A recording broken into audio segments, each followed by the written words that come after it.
구약성경 열왕기 하 23장 10절에서 20절까지의 말씀 우리 한 목소리로 함께 봉독합니다.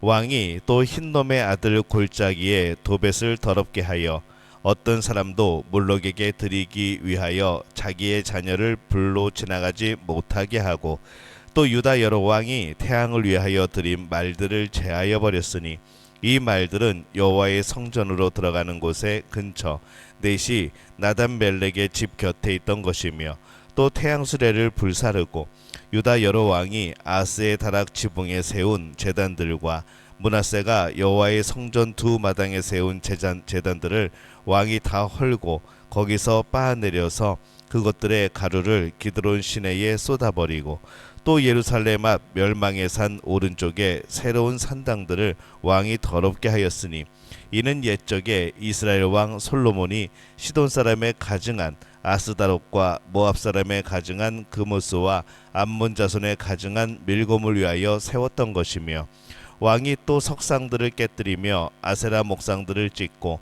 사람의 해골로 그곳에 채웠더라.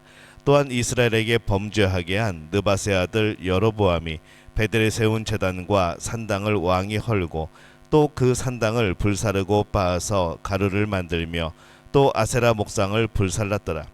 요시아가 몸을 돌이켜 산에 있는 무덤들을 보고 보내어 그 무덤에서 해골을 가져다가 제단 위에서 불살라 그 제단을 더럽게 하니라. 이 일을 하나님의 사람이 전하였더니 그 전한 여호와의 말씀대로 되었더라. 요시아가 이르되 내게 보이는 저것은 무슨 비석이냐 하니 성읍 사람들이 그에게 말하되 왕께서 베델의 제단에 대하여 행하신 이 일을 전하러 유다에서 왔던 하나님의 사람의 묘실이니이다 하니라. 이르되 그대로 두고 그의 뼈를 옮기지 말라 하매 무리가 그의 뼈와 사마리아에서 온 선지자의 뼈는 그대로 두었더라. 전에 이스라엘 여러 왕이 사마리아 각 성읍에 지어서 여호와를 경노하게 한 산당을 요시아가 다 제거하되 베델에서 행한 모든 일대로 행하고 또 거기 있는 산당의 제사장들을 다 제단 위에서 죽이고 사람의 해골을 제단 위에서 불사르고 예루살렘으로 돌아왔더라. 아멘. 할렐루야. 하나님의 은혜가 오늘 새벽에 하루의 첫 시간을 주 앞에 드리는 우리 믿음의 가족에게 함께 하시기를 예수님의 이름으로 축원합니다. 오늘 말씀은 요시아가 우상을 제거하는 내용이 이제 이어지고 있습니다. 이 요시아는 예루살렘 인근의 제단들을 파괴합니다. 그래서 오늘 말씀의 10절에 보면은 왕이 또 흰놈의 아들 골짜기에 도벳을 더럽게 하여 어떤 사람도 몰록에게 드리기 위하여 자기의 자녀를 불로 지나가지 못하게 하고 이렇게 기록을 하죠. 이 흰놈의 아들 골짜기는 예루살렘의 서쪽으로 내려오다가 남쪽으로 휘어지는 그런 계곡을 말합니다. 그러다가 동쪽에서 아래로 내려오는 이 기드론 계곡을 만나는 지점이 이제 도벳이라고 부르는 그런 곳입니다. 이 도벳에는 우상 몰록에게 드리는 제단이 있었죠. 요시아는 그곳을 더럽게 했습니다. 그곳을 무력화시키기 위해서 더럽게 하는 겁니다. 그러니까 욕되게 하는 것이죠. 11절에 보면은 또 유다 여러 왕이 태양을 위하여 드린 말들을 제하여 버렸으니 이 말들은 여호와의 성전으로 들어가는 곳의 근처 넷이 나단멜렉의 집 곁에 있던 것이며 또 태양 수레를 불사르고 이렇게 기록을 합니다. 태양 숭배의 일환으로 상징적으로 그것을 끄는 수레와 말의 모양의 토기 등이 만들어져 있던 것이죠. 그것을 다 불살라 버립니다. 12절에 보면은 유다 여러 왕이 아스의 다락 지붕에 세운 제단들과 므낫세가 여호와의 성전 두 마당에 세운 제단들을 왕이 다 헐고 거기서 빻아내려서 그것들의 가루를 기드론 시내에 쏟아버리고, 이 아스의 지붕은 아스의 왕의 개인 집을 말하는 것 같습니다. 당시 지붕에 1월 성신을 섬기는 그런 제단이 있는 경우들이 있었죠. 이 므낫세의 제단도 1월 성신을 섬기는 그런 제단이었습니다. 13절에는 또 예루살렘 앞 멸망의 산 오른쪽에 세운 산당들을 왕이 더럽게 하였으니 이는 옛적에 이스라엘 왕 솔로몬이 시돈 사람의 가증한 아스다롯과 모압 사람의 가증한 그모스와 암몬 자손의 가증한 밀곰을 위하여 세웠던 것이며 이렇게 기록을 합니다. 이 멸망의 산은 올리브산을 의미합니다. 그곳에 산당들이 세워졌기 때문에 그렇게 부르게 되었죠. 솔로몬 때 세워진 산당까지 무너뜨리고 또 더럽게 합니다. 솔로몬의 잘못까지 다 고치고 이 다윗 시대의 모습으로 돌아가는 이제 그런 모습입니다. 과거 위대한 솔로몬 왕 때에도 있었던 것이라고 합리화하지 않고, 그때도 있던 우리가 나라가 한참 잘 되었을 때, 하나님을 잘 섬겼을 때 그때 있던 것이라고 그냥 놔두지 않았다는 것이죠. 잘못된 것은 모두 고쳤습니다. 요시아는 예루살렘 인근의 제단들을 다 헐어버립니다.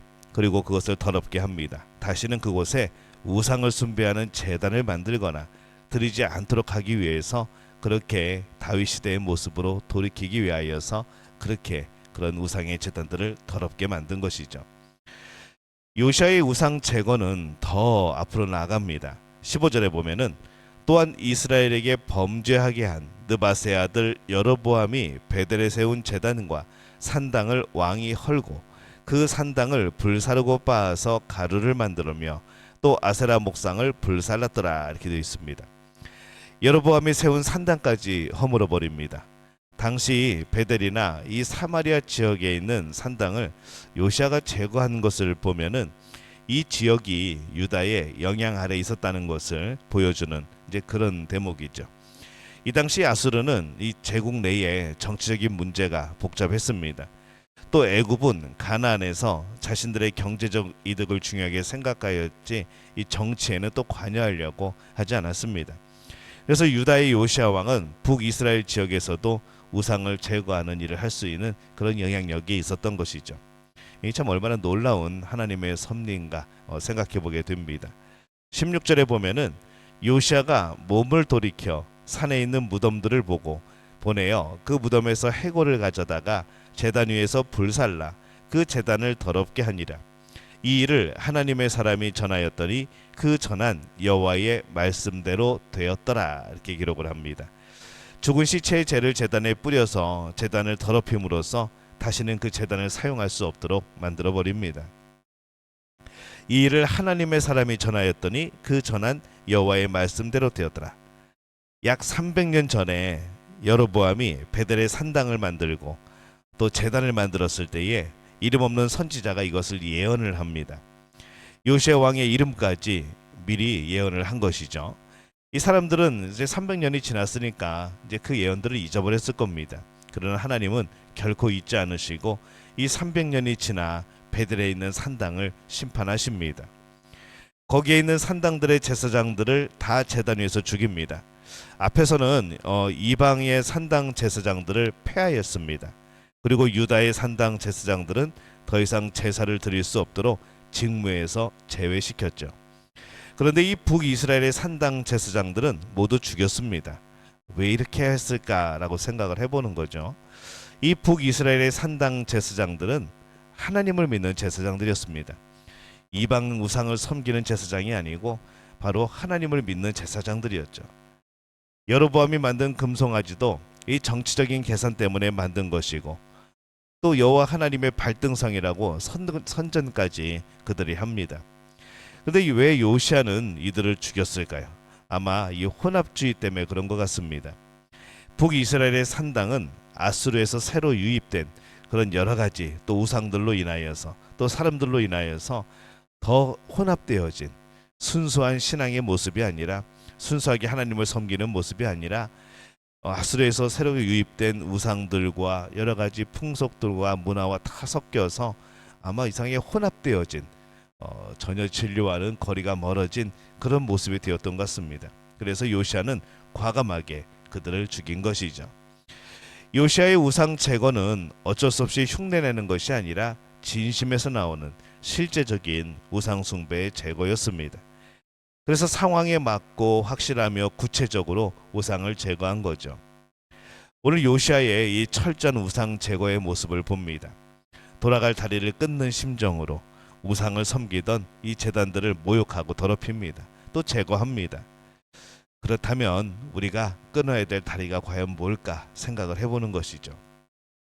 신앙인은 우상을 제거하고 확실하게 하나님께로 돌아서야 합니다. 세상을 생각하면 이것저것 핑계댈 게 참 많습니다. 이래서 저래서 하나님을 섬기지 못하고 다른 것에 마음을 두고 살아갈 수밖에 없다고, 그냥 사람들 다 그렇게 살아간다고 우리는 핑계댈 게 아주 많은 것이죠. 그러나 믿음보다 더 중요한 것은 아무것도 없다는 것을 늘 기억해야 됩니다. 믿음은 생명이고 우리의 영원한 생명입니다. 그것을 놔두고 어떠한 핑계가 있을 수 있겠습니까? 세상 모든 것을 잃어도 믿음은 잃지 말아야 하는 것이죠. 믿음을 잃게 하는 것이 있으면 손해가 된다 할지라도 끊어야 됩니다. 철저히 믿음이 최우선이어야 하는 것이죠. 오늘 우리는 어떤 것이 가장 최고이고 최우선입니까? 하나님이 주신 그 믿음, 하나님을 향한 믿음, 오직 예수 그리스도를 향한 믿음, 또 그 안에서 하나님의 뜻을 향한, 하나님의 그 마음을 향한 그 믿음, 오늘 우리가 그것을 향하여서 철저하게 달려갈 수 있는 그런 믿음의 가족들이 되어야 될 줄로 믿습니다. 오늘 그 복을 누리는 우리 모두가 되어주시기를 예수님의 이름으로 축원합니다. 기도하겠습니다. 하나님, 은혜와 사랑에 감사를 드립니다. 믿음이 생명이고 그것이 영원한 생명임을 고백합니다. 믿음보다 더 중요한 것이 없음을 고백합니다. 하나님을 향한, 예수 그리스도를 향한 그 믿음, 변치 않는 우리들 되어지게 도와 주시옵소서. 예수님의 이름으로 기도합니다. 아멘.